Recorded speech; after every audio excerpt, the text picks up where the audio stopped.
நீங்கள் பார்த்துக் கொண்டிருப்பது உங்கள் விஜய்.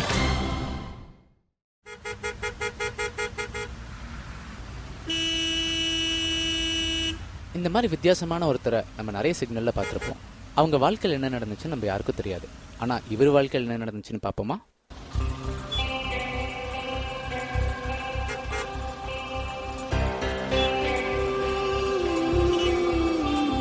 கண்ணில் தெரியும் வானம் கையில் வராதா?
இன்னைக்கு செம்ம வெயில் இல்ல? இந்த பிள்ளை மூஞ்சில ஏதாச்சும் போத்திக்க, இல்லாட்டி கருத்துற போற. ஏன் கருத்தா கட்டிக்க மாட்டியா என்ன கருவாப்பையில? நான் என்ன கட்டிக்க மாட்டேன், நான் சொல்றேன். நீ தான் நாளை தள்ளி போட்டுக்கிட்டே இருக்க. அதுக்கு இல்லையா, நீயே சம்பாதிச்சு எப்போ ஒரு தாலி வாங்கி தரியோ அன்னைக்கே நம்மளுக்கு கல்யாணம் தான். தங்கத்துல தாலி வாங்குறது இருக்கட்டும், இங்க பார். டன் டடான் டடான் டடான் டடான். ஹை,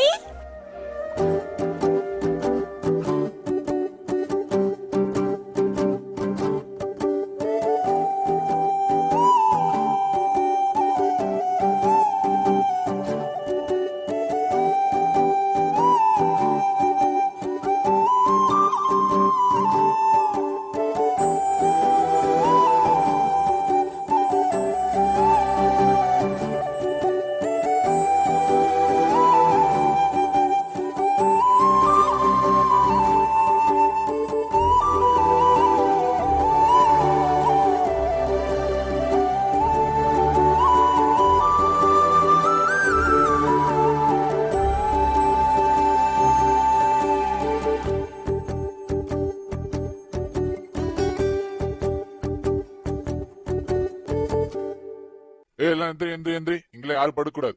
போங்க இடத்த காலி பண்ணுங்க. சார் 4 வருஷமா இங்க தானே சார் இருக்கோம். ஏ பொண்ணு, இங்க வா. உன் பேர் என்ன? பூங்கொடி. சார் என்ன சார் வயசு பொண்ணு மேலாம் கை வைக்கிறீங்க? ஏய், நீ என்ன பெரிய ஹீரோவா? ஏடையா, இவனை அடிச்சு கஞ்சா கேஸ் போடுங்க.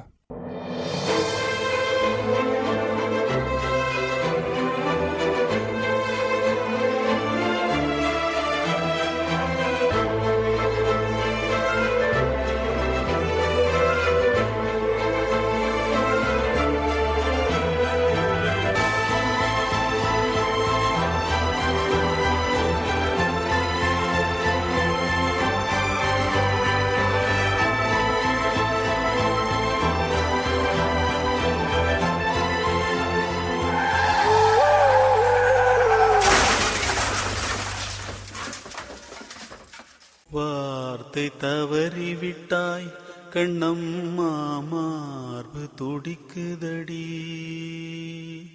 காற்றில் கலந்து விட்டாய் கண்ணம்மா, அன்னைக்கே நம்மளுக்கு கல்யாணம் தான். கலங்குதடி.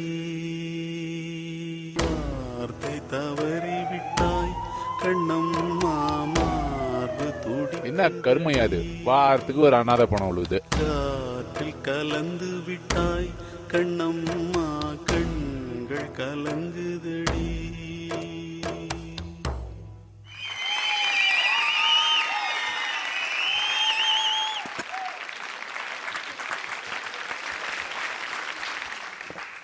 யுவி அண்ட் ஜெனி, உங்களுடைய இந்த லவ் ஸ்டோரி எப்படி இருந்தது Kalyan master? UV and Jenny, very very nice performance. ரொம்ப நல்லா இருந்துச்சு. கான்செப்ட் அழகாக இருந்துச்சு, நல்ல கான்செப்ட். டான்ஸிங்கும் நல்லா இருந்துச்சு, ரெண்டுமே கரெக்டாக பேலன்ஸ் பண்ணியிருந்தீங்க. ரொம்ப நீட்டாக இருந்துச்சு performance. And the emotion was இந்த ரைட், என்ன சொல்கிறது, ரைட் பர்சன்டேஜ். எல்லாமே கரெக்டாக இருந்துச்சு. உங்கள் ஆக்டிங் அபிலிட்டிஸ், உங்கள் டான்ஸிங் அபிலிட்டிஸ் எல்லாமே நல்லா இருந்துச்சு. All the characters were in the right level. எல்லாமே கரெக்டாக இருந்தாங்க. சும்மா யாரோ வந்தாங்க போனாங்கன்றது மாதிரி இல்லாமல் கரெக்டாக இருந்தாங்க. It was very nice. It's a nice message as well. Another thing is என்னென்னா, ஒரு சின்னோண்டு இதுதான், it's not a major thing for me. எல்லாமே ஃபாஸ்ட்டாக நடந்த மாதிரி. But the given time for us only that much. I can definitely understand. I'm just telling you what I felt, அவ்வளோதான். Your performance is not damage because of this. It was a brilliant performance. எல்லாமே கொஞ்சம் ஃபாஸ்ட்டாக தேர் வர் too many incidents which were happening. So அதனால் கொஞ்சோண்டு தான், just little bit, டிச்சி bit டக்கு டக்குன்னு நடந்த மாதிரி இருந்துச்சு. மற்றபடி it was very beautiful. It was very nice. I really like it. Thank you ma'am. Thank you so much. Okay, so இப்போ மேம் கிட்ட கேட்கலாமா? மேம் சொல்லுங்கள் மேம். ஓகே, யுவா ஜெனி கான்செப்ட் எப்படி இருக்குன்னு சொல்கிறதுக்கு முன்னாடி 2 விஷயம் நான் நோட் பண்ணது. அதாவது ஃபஸ்ட்டு யுவா, நீங்கள் ஒரு டான்ஸர். ஸோ நீங்கள் வந்து இமோஷனல் சீன்ஸ் பண்ணும்போது அந்த டான்ஸும் அந்த இமோஷனும் மிக்ஸ் ஆகணும். அந்த ஃப்ளோ, டான்ஸில் எப்படி நம்ம ஃப்ளோ எதிர்பார்க்குறோம், எப்படி மிக்சிங் அந்த ஃப்ளோ இருக்கணும். ஸோ நீங்கள் பெர்ஃபார்மன்ஸ் பண்ணும்போது டான்ஸ் பண்ணுறீங்கல்ல, அப்போது சில இடத்துல ஆக்சுவலாக இந்த கான்செப்டில் சில பண்ணும்போது நம்ம பாடி லாங்குவேஜ், ஃபேஸ் அந்த கேரக்டருக்கு தகுந்த மாதிரி வைக்கணும். சில இடத்துல நல்லா சிரிச்சிடுவீங்க, திடீர்னு நம்ம சோகம் வரும்போது நல்ல சோகம் ஆகிடுறீங்க. புரியுதா? விட்டு விட்டு விட்டு விட்டு வருது, கட்டாய் வருது உங்கள் எக்ஸ்ப்ரெஷனில். அது வந்து ஒரு ஆர்டிஸ்ட்டு, ஒரு டான்ஸர் போகிறதும் ஆர்டிஸ்டும் போது நீங்கள் அது நிறைய ஒர்க் பண்ணணும். அது அப்போ தான் ஃபேஸில் அந்த ஃப்ளெக்சிபிலிட்டி. இல்லைன்னா என்ன ஆகும்னா, சில விஷயங்கள் புரியறதுக்கு டைம் எடுக்கும், சில விஷயங்கள் கட்டாக தெரியும். அப்புறம் வந்து ஜெனி, நீங்கள் நல்ல பியூட்டிஃபுல் ஆக்ட்ரஸ். ஓகே, நீங்கள் வந்து அவர் ஆக்ட் பண்ணிகிட்டு இருந்தால் கூட அந்த காசு எடுக்கிறது, சொருவுறது, அந்த எக்ஸ்ப்ரெஷன் கொடுக்கறது, இப்படி பண்ணுறது. ஸோ நீங்கள் டான்ஸ் பண்ணும்போது என்ன, நீங்கள் அழகான ஆக்ட்ரஸ், நீங்கள் டான்ஸ் பண்ணும்போது அந்த அங்கே போயிட்டு திரும்பி வந்து நீங்கள் டான்ஸ் பண்ணுற மாதிரி இருக்குது. அந்த இமோஷனோடு நீங்கள் அந்த பெர்ஃபார்மன்ஸ் பண்ணுறீங்க. ஸோ அந்த கண்டெம்பரரி ஸ்டைலை வந்து நீங்கள் அந்த சிச்சுவேஷனுக்கு தகுந்த மாதிரி, அந்த அந்த மூடுக்கு தகுந்த மாதிரி தான் பண்ணணும். மேபி கொஞ்சம் ஃப்ளோ, மேபி கொஞ்சம் இன்னும் கொஞ்சம் ஃபீலு, அந்த மாதிரி. அதனால் அழகான கான்செப்டில் நிறைய விஷயங்கள் சொன்னீங்க. அது சிலதெல்லாம் கிளாரிஃபை ஆகலை. எனக்கு ஒன்று இன்னும் கன்ஃபியூஷனாக இருக்கிறது, நீங்கள் போயிட்டு வந்துட்டு you are searching for him. Okay, அப்புறம் பிளட்டு அது ஆக்சிடென்ட். இவங்க தப்பிச்சு போறப்ப அதே சிக்னல்ல ஒரு வண்டியில அடிபட்டு இருந்தாரு. எனக்கு சுத்தமா பிரேக் சவுண்ட் மட்டும் we tried மேம். வண்டியோட புரியல. அப்புறம் நான் இன்னொன்று வந்து அவங்க போனதுக்கு அப்புறம் வரும்போது நான் என்ன நினைச்சேன்னா, அவங்கள somebody raped you and then you come, நான் திங்க் பண்ண அப்படித்தான் தோணுச்சு. நீங்கள் வந்தீங்க, ரொம்ப டென்ஷனாக இருந்தீங்க, திருப்பி அவரை பார்த்த காணோம் அப்படின்னு. அதுக்கப்புறம் பார்த்தீங்கன்னா, ஸோ அது கொஞ்சம் கிளம்ஸ். இல்லைன்னா இந்த மாதிரி வரும்போது அழகான மெசேஜ் சொல்லும்போது நிறைய விஷயங்கள் எடுத்துக்க வேண்டாம். இன்னும் கொஞ்சம் கம்மிப்பட்டு இன்னும் தெளிவாக இருந்தேன்னா ரொம்ப பியூட்டிஃபுல்லாக இருந்திருக்கும். அப்புறம் யுவியோட லாஸ்ட்டு அந்த இதை இறந்ததுக்கப்புறம் நீங்கள் அந்த பைத்தியமாக ஆகிறது அதெல்லாம் இருந்தது. But totally something is missing. For me, this performance, something is really missing. But நல்ல கான்செப்ட். இன்னும் கொஞ்சம் நீங்கள் என்ன ப்ராக்டிஸ் பண்ணியிருந்தா, ஒன்லி ப்ராக்டிஸ், மைண்டு ப்ராக்டிஸ், 2 பேரும் சேர்ந்து பேசியிருந்தா இன்னும் கொஞ்சம் ஃப்ளோ கிடச்சிருக்கும். பட் நல்லா இருந்தது. Okay, thank you ma'am.